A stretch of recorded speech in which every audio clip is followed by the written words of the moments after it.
Like when they get the laughter from that joke, I was like, that's pretty cool. I think that was probably the first comedy I ever saw, was because people would go nuts. He mentions Randall Cunningham, Vikings quarterback, Randy Moss. People lose their minds. Like, and that's not even a joke. That just, it has sort of the structure of a joke, but it doesn't really make any sense. Randy Moss sets the record for most touchdowns. She's the only guy ever to come back from the dead. Allegedly. Don't know what the Lutherans say about that. It actually has caused trouble. I'm not gonna lie. That joke actually, I had to retire that joke. I'm here with the only funny white man. All right, that is not Geoffrey Asmus's actual claim, but it's what he uses for marketing. His last special tried to argue against cancel culture. We don't even really know what he thinks. He's trying to be provocative. He's extremely funny and, the most anti-Lutheran comedian you're going to see, I think. That's true. True. Come straight at us with the anti-Lutheran sentiment. I can't stand those Lutheran pigs. Otherwise, any other group of people is fine by me, but it's wrong what they did to the Catholic Church. I'll always be loyal to the Pope forever and always. I love the real Pope. The real Pope. Not these various There's all popes, these anti-popes, so you got to know. And pre-Vatican II. Pre-Vatican II. Yeah. We have an American Pope now. We did? A Chicago guy? Yeah. He's actually kind of cool. I thought that would... Well, I guess we got Donald Trump to do this trick, but I thought that would dominate our consciousness a little more. I thought that would maybe help the Catholic faithful maybe veer back towards morality, but unfortunately the religious found a way to go back the other way. Well, I also think he spent a lot of time in South America, right? And helping the poor of South America. Like he picked a continent in this hemisphere, and it wasn't his birth continent. That's what he's emphasizing. Right. And Trump, I had a joke where I was like, Trump, the tariffs worked. They got us an American Pope. Like he's bringing back jobs. Bringing back jobs one at a time. Yeah. We're slowly getting there. So you do try to have a specific kind of joke about Trump that works, not because you're pandering to the crowd, but just because. I don't really talk about Trump. I've never done a Trump impression. That's not really my thing. I don't really do impressions, but I try to talk about Trump as little as possible, if I'm being honest. Because why? I think that one of the main mistakes we made is just giving him too much attention. Yeah. I think that's what he wants. He's a clickbait. It's the cat's out of the bag now. Unfortunately, we missed our chance, but I think like 2015, 2016, we gave him way too much airtime, and I think that was a huge mistake. And your funniest white man special, it's doing hundreds of thousands of views on YouTube.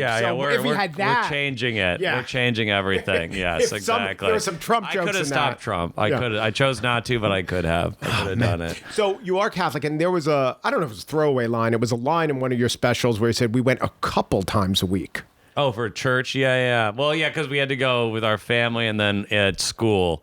Oh, okay. School. I thought you were a family that went a couple times. No. We went every Sunday, and the school was probably every other week. I think it was on Wednesday. We had to go to mass at school. And was it like one of those matinee kids only church sessions? And it was school only. Yeah, it was. Yeah, I can't remember any adults had coming in there, but those were the best days because then classes were shortened. We loved church. I loved church day. Did you have like a deep nostalgia for like the music of the Catholic Church. I kind of like it. Did you get any of your performing inspiration from priests in the pulpit? A little bit. Because the white priests aren't performing in the same way they are at a Black Baptist church, but they are they're pandering. I remember the priest would throw jokes. He'd be like, Jesus came back from the dead. That's like Randy Moss catching a touchdown, and people go nuts. And I did feel like when they get the laughter from that joke, I was like, that's pretty cool. I think that was probably the first comedy I ever saw, was because people would go nuts. He mentions Randall Cunningham, Vikings quarterback, Randy Moss. People lose their minds. And that's not even a joke. It has sort of the structure of a joke, but it doesn't really make any sense. Randy Moss sets the record for most touchdowns. She's the only guy ever to come back from the dead. Allegedly. Don't know what the Lutherans say about that. But they agree with that. They agree with that. They are on the board with that. The Randy Moss part? Or he came back from the dead, but they got the transubstantiation thing. We're not into that. And they argue that, you think, just to get their nose in the tent, so the other Christians are like, all right, well, this is sensible. Maybe we have some common ground, and then the Lutherans trick the real Catholics. I think, yes. Yeah. I think that was a little they get a little wedge in there. Wedge issue. Yeah, exactly. Lutherans known for their trickery. Exactly. This is true. I don't want to say it out loud, but it's true. It's true. Oh, so in this studio, you're reticent to rip the Lutherans a new one, but your whole life's tour. I have a lot of Lutheran fans now, so I don't want to lose ticket sales, you know? It's all about the bucks. I listened to your album that I think isn't even available in video. What is that called? Which one? Oh, The Prodigal Little Bitch from way back in the day. I mean, there is a track called, like, I Hate Lutherans. I think there is. I did. I can't. I wonder what I can't remember what the bit. That was from like 2018. I do not like Lutherans. Muslims, Buddhists, fine. I do not like Lutherans. They are evil traitors. Don't look them in the eye. That's why you didn't finish college. The bit. It's just I don't think I can't remember what it actually was exactly. But that was, it's so funny you said I had an album. It was like 2018, 2019. I was like, yes, the audio format is the future. We don't need to film this set. Yeah, let's put all the work into the audio thing. And we also do a Telegram version of it. It's like the Dippin' Dots of media. Yeah, why didn't I film it? That's so stupid. So you start off pretty early in many of your sets, as comics do, introducing yourself, and you do these jokes about your name being Joffrey with a G. Yes, I do have an old joke about that. So from my generation, I knew some Joffreys with a G, and the character they'd always be compared to or get a stupid question about was the giraffe from Toys R Us. Yes. So yeah, I used to get called. I didn't get called Joffrey until recently, the Game of Thrones thing. That really never. That's like it's not how you say it. But like, yeah, it was the giraffe. Or the giraffe and the guy who plays Captain Barbarossa is named Geoffrey as well with a G. Right. Those are the only two. And Geoffrey Bean or Geoffrey, it's like a clothing brand or something. Oh, LL? There's a Geoffrey something also. There's a Geoffrey Bean as well. Yeah, it's not as well known, but yeah. Joffrey from Game of Thrones. So people would not only say annoyingly to you, oh, like Geoffrey from Game of Thrones, which is the mistake they should made. Right. They compounded the mistake by saying, like Joffrey from Game of Thrones. And they're showing that they didn't read the books, because if you read the books, it's Joffrey. So they're just fair weather fans. I read the books before the shows came out, so that pissed me off doubly, honestly. But there was also people are like, are you named after Joffrey? It's like, he's a genocidal maniac who rapes his sister. Why would my parents name me after that guy? It doesn't make any sense. Now, if you haven't read the book, spoiler alert, thanks, Geoffrey. Sorry. If you haven't read them, no one in America is reading books. We're not. If they read it, it's already going to happen. When I first heard you do Joffrey Game of Thrones joke, it was a barista at Starbucks. And then the second time I heard you do it, it was a clerk at a store while you were buying White Claw. And I did switch it, yes. I actually have brought it back into my act now. I switched it again a little bit more. Yeah, I added on to it. It's all true, though. That's the question. It definitely was at a CVS and a Starbucks. I'm just using both moments. Everything I say on stage is true. It's not just a contrived premise to bring you joy. So it's all real. The most frequent question I ask on this is some version, but it's not out of naivete, is do you ever say things that aren't true? And of course you do. Of course. You do it right. But I think you say things that aren't true in the political realm more than things that are true. Like, I don't know how much you have ever expressed your actual political beliefs as opposed to this alpha guy. In my new act, I do more. I do say I'm a liberal. I do get sincere a little more in recent times, maybe in the stuff I haven't really posted yet. But yeah, but in the stuff I've posted, I really don't let on who I am, really. And then why is that? Because I think it's kind of boring. I think it's just kind of boring. It's not always boring, but like to just be like, I'm a liberal and Republicans are lame. That's kind of like just, in my opinion, that's like layer one of comedy. Yes. Layer two is like, I say, what I'm doing is basically what the Colbert Report kind of. It's like he does this over the top and like the joke's not obvious. You have to like kind of sift a little bit through it. Be like, is he being serious or is he not? Like, and it kind of gets people from both sides as well. Like I've lost a lot of Republican fans in the last like 6 to 8 months from things I posted. But I used to have more Republican fans because they like didn't quite get that I was making fun of them. And that's fine. That's fun that they were there and they were seeing the jokes at a completely different level. They were just seeing surface level. He's saying kind of crazy shit. That means he must be right wing. And then liberals are like, oh, he's mocking them. And so it's like kind of an interesting mix of people that come out for and I'm it sure as as an well. artist, your stance is: look, if I lose people because they have these they have these antiquated beliefs, so be it. As long as like 2% of the audience. Oh yeah, exactly. Yeah, I don't care if someone's like, oh, he's being too woke. I'm like, well, I don't want you at my show. That's Right. if that's what your as reason. long as it's like capped at like 3 or 4%. I still want. Of the I don't audience. want all liberals because that's boring as well. So you want to mix. You want to mix the people. It makes it more exciting for everyone. And But I and honestly, also hear things poking through that you sincerely believe. Now, you do it as a joke. Let me just go back to say it is level 1 of comedy to essentially say, here is my belief. Now I am either going to convince you of my belief or expound on the thesis through humor. exactly. Right? I think that's like I do that sometimes too. But I don't want that to be my only thing. I want there to be layers to it as well. And then if there's misdirection, that's kind of joyful and there's some discovery and it Right. just makes it more exciting for you as the joke teller, exciting maybe for them as the audience if they get it a little Exactly. bit. Yeah. And I think sometimes sincerely saying like maybe a right-wing belief at face value, just like saying it kind of shows how ludicrous it is. Like if I'm on stage being like, these trans people are making my taxes higher, like if you just say that, it like shows how absurd it is that anyone would actually believe that. So I think there's like a layer to it as well in that respect. I think there are a lot of trans people who work for the IRS. I've They heard. are, and they I've heard are there ruining is- the country. That I'm not going to I've deny heard that. if you yeah. go through male puberty, the testosterone benefit helps you as an IRS agent. Exactly, and Yeah. they're ruining the water supply, and it's a lot of stuff, and we can't even get into it today.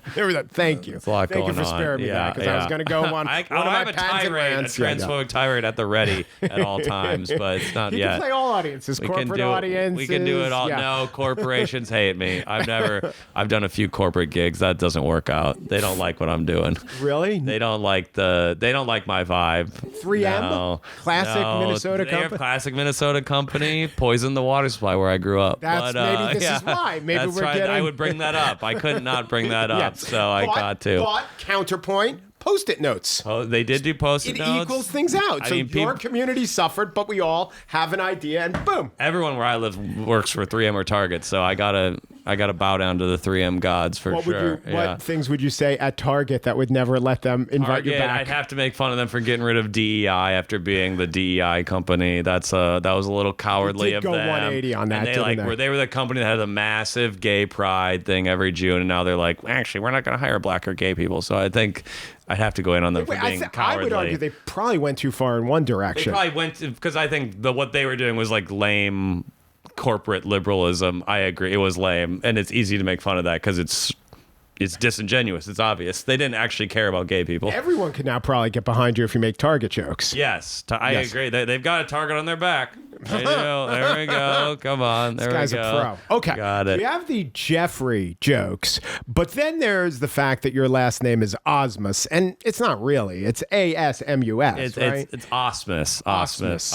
Asmus. It probably was AUS before Ellis Island, I'm sure. Yeah. Because I was thinking, like, is it sexual harassment? It's not. It's Harassment. Yes. Harassment. So I'm thinking Okay, the yeah. Asmus Yeah, would yeah. be more. I don't know if people called you that or if you were tarred with that. Yes. People Yes. have brought up that my name sounds like ass. Oh, they have? a few times. It's been sorry. brought And did up. that shape you into the man you are now? Definitely. Jeff. That's why my Instagram handle is Geoffrey ATM because I got called Geoffrey Ass to Mouth a lot man. in college and This high is school. next level. That was a fun little nickname I had. I thought the point of getting into a good college is they wouldn't say this to you. No, Badgers weren't nice to their fellow Badgers. No, unfortunately. So what did make you, and I'm just going by your jokes, is that you didn't masturbate until you're 25. That is mostly true. Okay. That's like a core joke. It's probably more like 22, 23, but that is mostly true. 25 is funnier, or- 25, because the joke was that I was full of cum and I was bubbling with cum until I could rent a car, and 25's the day you can rent a car. Right. So I changed it. It was probably 22, 23 really. Do you make a joke about, like, on that very day you had two things to get to? To masturbate and to get a Hertz, go to Hertz. Yeah, I should. I haven't brought that joke back actually. That was probably one of my earliest. Both thing hurts, yeah. So that's an example of that is true mostly. That's like is mostly true. It's like a kind of true crazy, enough. but it's true enough. Yes. I think that's the goal of comedy. True enough. Yes. Yeah. So then you also say you memorized every country capital in the world because of that. I did do that because I was a lonely child and didn't. Usually, kids who are lonely are just masturbating in their bedroom all day. I wasn't that guy. This is what I you was imagine everyone That's else. why I'm mad because every movie is like, oh, the tissues are everywhere, their socks are all crusty. I honestly don't know. I don't really know why. I didn't really know what masturbating was until I was like 18 years old. I had no idea. But I think it's the Catholic upbringing. Something happened there. It worked. The Catholic school worked. Like Dad is like, it's like that one up for me. right, exactly. Well, our Catholic school is where they didn't like. He's like, they didn't Canberra. That's because of me. I know Canberra. Like our Catholic school didn't tell us like sex was evil. They just never talked about sex. Right. We just never spoke about it, and it worked. I didn't look at porn. I didn't find that part of the world. Once you I was define something as 18. evil, the devil is You're gonna very look for charismatic. it. You're yeah, like, he's like the devil's cool. Like it's not off-putting. People are drawn to evil. So like they did a good idea propaganda-wise. They just never meant. I never learned about sex till college. Very good Catholic. Yeah, and I was a good Catholic boy. This was also not the age of do your own research. No, and our internet was dial-up. We barely used it. It was good enough to look up the country capitals, but not good enough. I had a big map of the world above my bed that I looked at every day. Yeah, I think I probably know 90% of the capitals still. All right. I think I do. Do you have some? I brought a couple up, and I want to test you. And I only brought up interesting ones with wrinkles. Okay, so I'm interested to see which ones you pick. Then I'll say what I'm going to say. Sri Lanka. Oh, that's Colombo, but it's a long name now. It's like this. It's like starts the J maybe or something. Oh, I think that might be true. Yeah, Colombo was changed. I think it is still Colombo. It's like Colombo, and they have like two capitals, kind of. It's like one of these like business administrative things. That's right. I wrote it down. It's Jayawardenepura Kotte. Yes. So that's not Colombo. Tip of my tongue. Changed, and then they have this other capital. So they have two. There's a couple other countries that have done that recently. Is another country. Really? Do you know they changed what Benin was Porto Novo. What's it now? That's the official one. But this tells me that Cotonou is the de facto, de facto capital. Okay. Do you want to go visit what it's like? I didn't know. It's the largest city and seat of government. That says capital to me. But it's not. But it's Porto Novo. See, I got to update it's been stuck in the day I masturbated. I haven't learned any geographical changes. That's what they say. They say you'll go blind, grow hair, and not you don't learn any new capitals. things. Exactly. Right. Damn, I didn't know that they changed that too. So in researching, I have other relevant questions to you in your life, but I was researching country capitals, and I don't know of this country. It is a volcanic.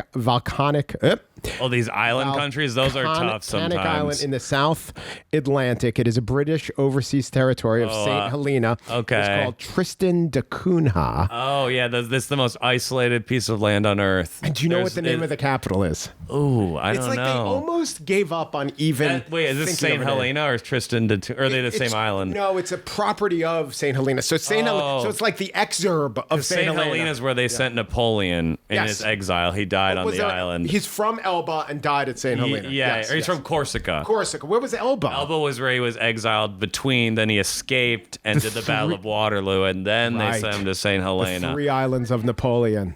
This I love. But they're smart. The people listening are still smart. But I want to know if you know what history. The capital of Tristan da Cunha is. I don't know. I've always wanted to go there because it's so isolated. I have no idea. I will now. Edinburgh of the Seven Seas. That's Edinburgh awesome. Of the Seven Seas. I love that. It's like they gave away their responsibility of having an actual name. That's a crazy long name. Edinburgh of the Seven. I've always wanted to go there because it's like if you want to be alone, that's where you want to be alone. Yeah. I've read there's like one boat that goes there a year or something. That you're, past your 25th birthday and into masturbating, you have things to do. I probably knew that when I was 23. I probably knew that, but every time you come in a woman, you forget something.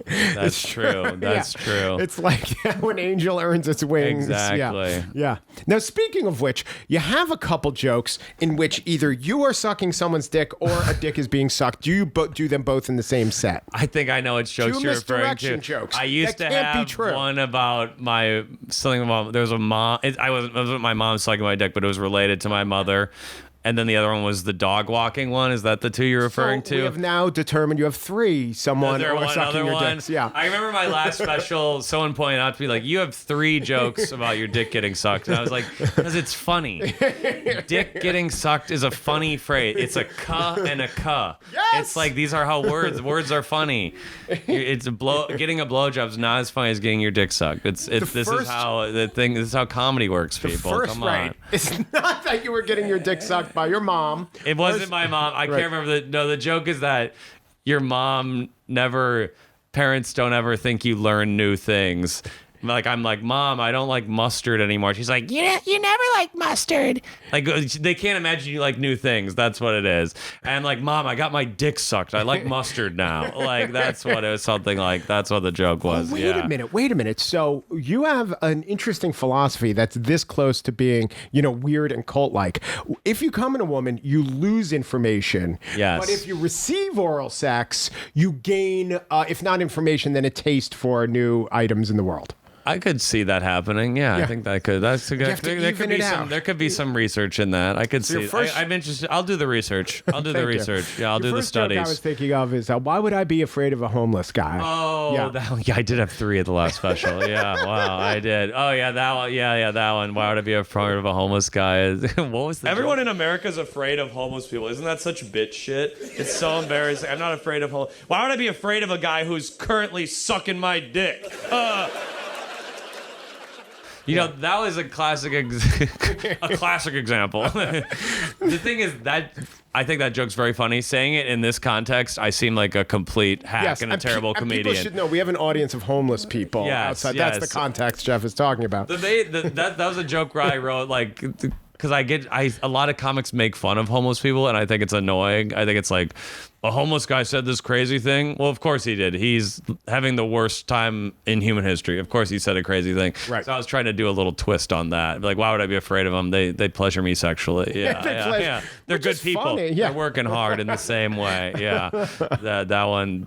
That's the one that never did. Yeah, you can't say that online really, but on this show, that joke always hit. Yeah. The joke always hit. You did it early on. I think that was early in the special in Sacramento. Is that the one you're referring to? I think one in a very bebricked room in Minneapolis. Is that in? It's Sisyphus Brewery in Minneapolis. That's where that one was. Brewery. Yes. Yeah. Uphill climb. I know. The owner was a comedian, so he's like into like the dark morals of Sisyphus. It's like 2/3 of the time someone says syphilis, right? Yes, definitely. Because people are absurdly stupid. No one knows what Sisyphus is anymore. Right. But if you Syphilis Brewery, that's what they named it. Yeah, nailed it. But if you write off the 2/3 of America who thinks it's syphilis, you're not going to get people to drink your beer. Exactly. You can't just and you're not going to sell tickets, so you do have to throw some feed to the pigs sometimes. Yeah.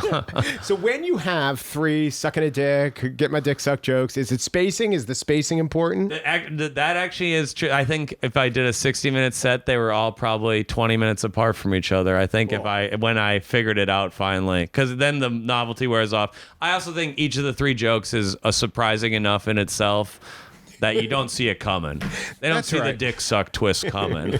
I'm a guy. I'll trick you into getting your dick sucked. Yeah. I'll do it. It's like real life. It's magic. Sucking a dog's dick, getting a homeless guy suck your dick. They're surprising enough. They're surprising. You're exactly. still surprised. I don't think in my new hour I have any dick sucking jokes. I think I moved on from that this time. But there was another question of spacing. At one point, you call fingernails. What do you call them? Fingernails, bone nails? Yeah. What is that? There was a phrase. Bone knives. Bone knives. I call fingernails bone knives. Why? Oh, it's because the abortion billboard bit, right? Because they say like, after 30 days, a fetus already has fingernails. And I was like, why did they pick that part of the body? Like, no one gives a shit about their fingernails. Yeah, oh, no, I'll use these little useless bone knives that won't stop growing. Yeah. I always thought that's why I wrote a joke about, because I thought, that's not the part of life I'm thankful for. Yeah.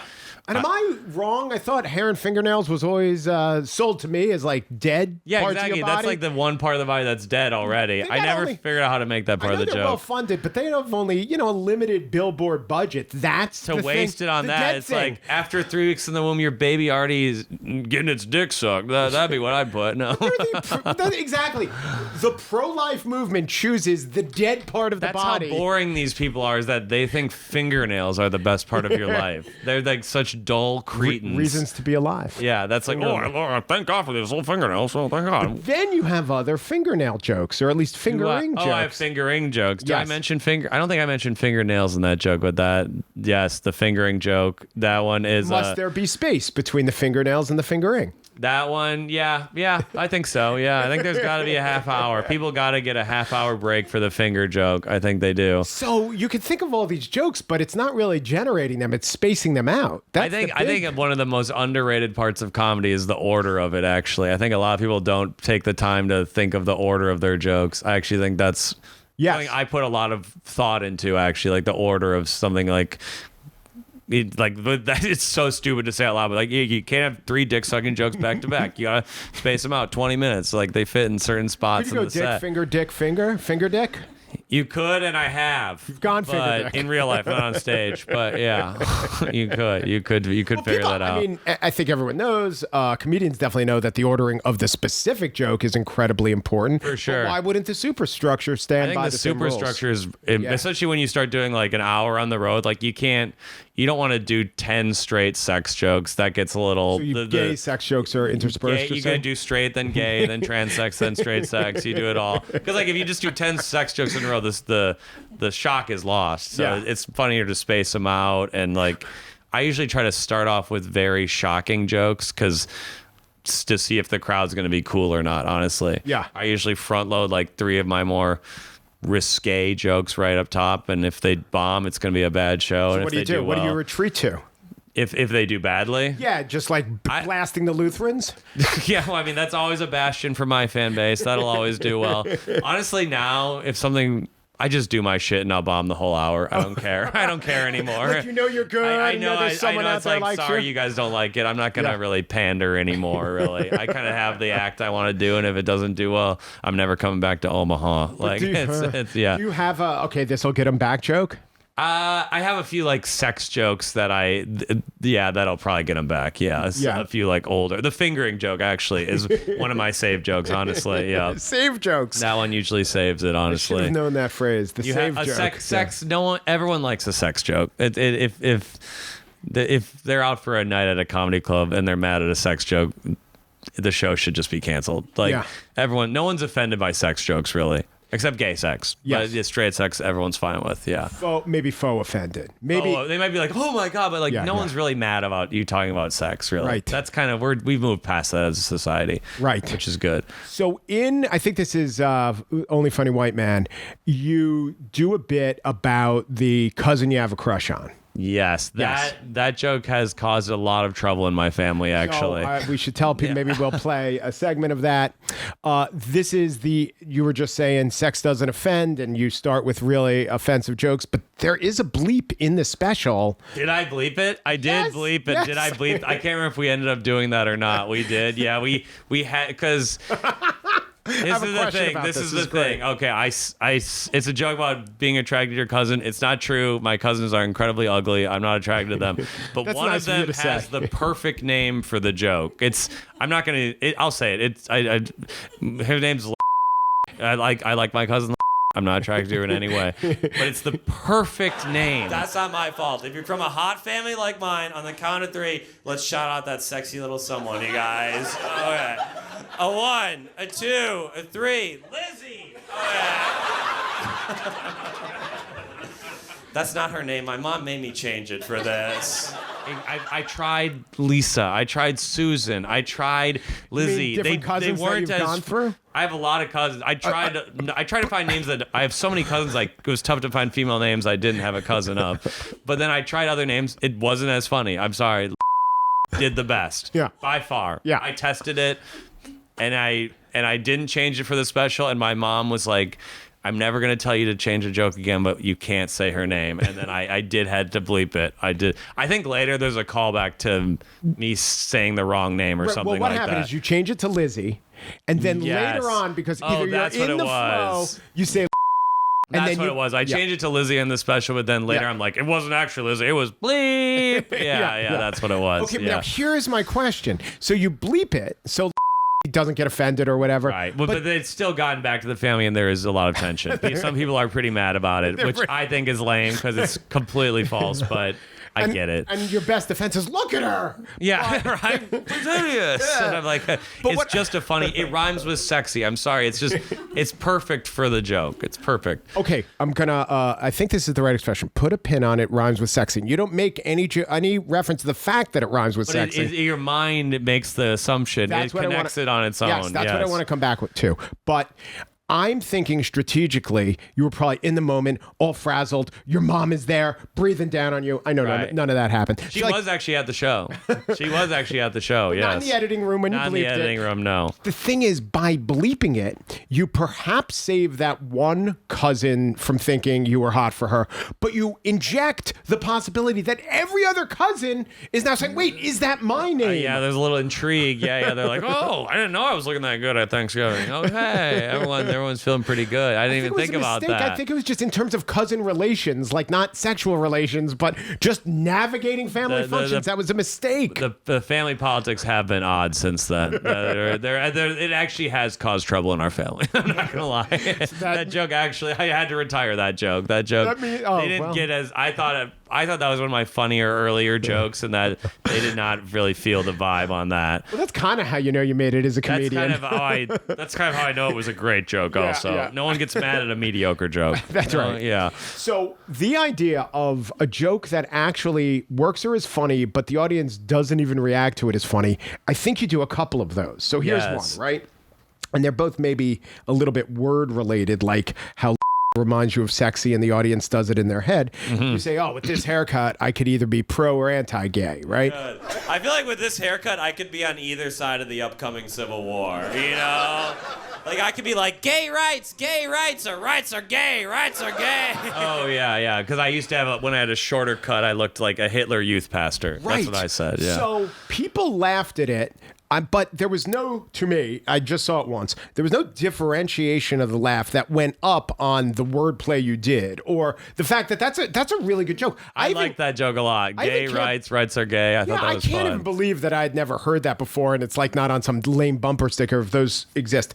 But when you do the joke, do people laugh extra hard or recognize that you've made you're not just playing the character of the guy who says two different things, but you said gay rights are gay? Does the audience usually go up on the second one? I think sometimes you need to just throw like Easter eggs to the crowd a little bit, like jokes that are funny, but maybe only a third of the crowd's going to get why it's really funny. And I think that you don't want every joke. You want every joke to kill, obviously, but every once in a while you can have like a throwaway line almost that isn't. Everyone's not getting it, but the people who get it love it. Yeah. And that kind of really gets them on their side. If it's like they're in like an inside group, they're like, oh, we got it. Not everyone else got it. Right. I think you need a few of those, like, I don't know what you'd call, Easter egg's not the right word, but like, I can't really, I don't know what you would call it, but like almost like an extra joke that's not for everyone. It's like an extra credit joke almost. It's a little Russian nesting doll, or maybe a Russian Fabergé nesting doll. egg. It's like a bonus tag if you get it, but if not, they still think the joke's funny. It doesn't slow the momentum. It's Exactly. It's not a joke that doesn't work, and everyone's like, well, that joke didn't work. In other words, if you had said, with this haircut, I could go either way. I could be like, fuck the gays, I love the gays, or fuck the gays, I want to fuck the gays. I think it would have got the same amount of laughter, but the little clever part is like adds to, like, certain people are like, oh, that was pretty clever. Yes. And other people just don't really get it, and you move on. And speaking of Easter eggs or eggs, another very similar joke of yours is about the farmer uncle who's collecting the brown eggs. Oh, yeah, But you say something like, he's not woke, but he's awake earlier than you are, and you don't stop for a laugh. Yeah, he's not woke, but he's awake at 6 a.m. You don't stop for a laugh. You go right into That's kind of like, it's almost like a funny premise. Yeah. You know, like you don't have to pause for a laugh, and people are like, oh, okay, that's clever, but it's not a laugh line. It's not. But it gets them ready to laugh at the next one. I always thought that was a what I try to do. You want to make the premise funny. Because if the premise is kind of funny, they're already ready for the punchline. Right. They're already on board. Well, they are entertained, right? They're entertained. They're not like laughing. No one's like ha ha ha at the wake thing, but they're like okay. And then I can't remember what the next line is, but is that like when he's whispering to the brown eggs? It's like I wish you were white. Yeah. Okay. Yeah, he's collecting those brown eggs that you hipsters love so much. Yeah. Okay. That's right. Exactly it. This is going down memory lane for my jokes. I kind of when I put out a special, I like delete it from my memory. You have to. So right? I'm like, this is kind of fun, honestly. To but go now through it all. apparently the new jokes are offending your right-wing fans on Twitter and Instagram. They are, yes. What were some of them? I had a joke about how Tylenol didn't cause autism, and that if you believe Tylenol causes autism, you were too dumb to. You don't have the smart enough genetics to give your children autism. If you were dumb, that lost some people, and some immigration jokes lost people. Yeah. Yeah. So did a couple Epstein jokes lost some people as well. Really? Yeah. Which is I thought that was surprising, but it's. I don't want to say. Yeah, right-wing people are very thin-skinned sometimes about certain topics. They're like, my president's not a pedophile. He was just good friends with a pedophile. It's like, what? But the guy did the exact same thing on the other side. Now he's the pedophile. Exactly. Clinton, it's like, you can't Clinton's see the that. real criminal. Right. And I hate Bill Clinton too, but it's like, can we have a little Hey, listen, that's how liberal balance? I am. A little I hate balance? Bill Clinton. Yeah, can we have a little balance? Yeah. Do you think that woke people sleep later than non-woke people? Because it is an interesting premise. That they wake up late. I think they're more. Yeah, I think they live a later life. They probably live like a more unconventional life. Yeah. Like kind of I wake up at 11 a.m. every day, Right. but I'm up till 3 a.m. every day. Again, I don't know if this is a joke. It's not. It's a premise. But woke people who are awake less than non-woke people are also much more inclined to say, I'm so tired, y'all. Maybe it has something to do with the fact I'm they're so woke. tired of this world, and I'm just tired in general as well. Yeah, true. I'm tired, y'all. Body and soul get tired. Exactly. So my way into your comedy was seeing it live, seeing it on YouTube. Did you see me at the Cellar? Yes, Okay, yes. yeah. And this is not what I wanted to get to, but you frequently do wear sweatshirts with words on it, and I thought that was... I only wear crew necks. I'm very self-conscious about how skinny my arms are, and it's But I thought literally you were why I supposed wear... to distract the audience with writing. I've heard that, but I think I've actually noticed people like it because I wear crew necks from places I've been. It's pretty much the only thing. I like go to a city, and if they have a cool crew neck, I'll buy one. And then people are always like, oh, you're repping La Jolla. Oh, shit, Asbury Park. People like that. This one you can't really read, but it's from Rhode Island. But yeah, it's... Oh, it says Rogue Island. I see what Comedy they did Festival. there. This one's a little less noticeable. I didn't know that it was a pun on Rhode Island. I figured with all the islands, there's got to be a Rogue Island. I think it's on Newport Island, so it's like a little pun. But yeah, but I always try to wear... I think people like the distraction. I think that's... I have heard that thing that you don't want to distract... I think there are things that are too distracting, obviously, but like... just as one word, people are like, oh, he's from Indiana or Wisconsin. I wear a lot of Wisconsin, Minnesota stuff, and I think people like that, especially people from there. I think it can't be true. Like Chappelle wears like his bespoke, right. He Bernie has like an Mac own wore military pants with uniform. Bernie Mac's face on them. Yeah, like I mean, it's Nikki like Glaser is not dressing subtly. No, I think a lot of those old school rules, like you can't wear shorts on stage. It's like, yeah, I mean. If you're funny, you can. I don't know. I think a lot of the rules are just like, if you're funny, it's fine. Yeah. You can't bring notes on stage. I bring notes on stage every set, and it's fine.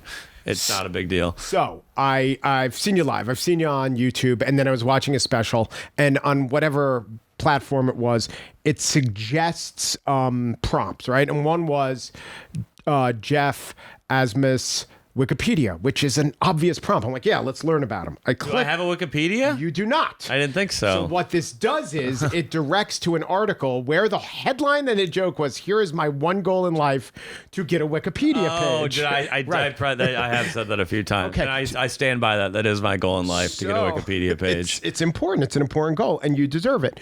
I could make one myself, but that's cheating. It needs to be made organically. Well, if you do, you should throw off the scent by having like some really scathing criticisms in there. Yeah, Geoffrey is one of the worst comedians ever from Woodbury, Minnesota. Yes. Yeah. And the only one also, but yeah. Yeah, and it's all credited to Lutheran hater MN58. Yeah, exactly. But here's what happened. So there was no Wikipedia page, and then maybe I did one more search, or it wasn't a series of clicks that made me violate your personal space, but number one result after maybe 2 clicks was your actual LinkedIn page. Oh, is it still up? Yes. And it says you are a child care professional. I used to be a child care professional, or that's what I was basically a tutor, but you called it a child care professional. Yeah. But it's very earnest. Like I think that, because that was probably when I was starting comedy, but I still had a day job, and so I had to do the LinkedIn game for probably 3 years or so. I didn't know that was still up, honestly. I didn't even want to find it. I wasn't doing my classic. I'm shocked that that's still up. What does it say? So here it is. Or what picture did I use on it? Geoffrey Asmus, stand-up comedian, tutor, and child care worker. Let's go. Oh, yeah, I worked at a summer camp for like 3 summers in a row. And I'm just thinking that if that picture, that's my old headshot for stand-up. Self-employed, Chicago. If I was like, let's go to a show, and then I saw this page, I don't know if... You'd be like, is he's tutoring and then going to the show? Yeah. I don't know what I used to have jokes about being a teacher. Oh, ESL tutor, volunteer. He's the first comedian whose his splash page fronts the ESL tutor at the Literary I was Network. an ESL Literacy tutor for Network. a while. That's right. Oh, Dang. That's another life, honestly. This is also funny, and it says to present, which is a red flag on LinkedIn. When you do something to present, they don't go in and take it down. Oh, that is... I'm not volunteering there anymore. He's a volunteer Dang, in the field Lakeview of Pantry. In the field of poverty alleviation. I was. I didn't really I was doing understand a what good pantry job. was. Yeah, Like, can you right. explain it in I a don't more remember technical adding term? that. I didn't know. So And people it's still too think present. I didn't. I got to delete that page. Honestly, is what I have to do. I got to go in there. That picture is embarrassing. And I know I have some real like business speaky paragraphs. Like my experience with children has catalyzed my brain into forming relationships that pushed forward my career opportunities.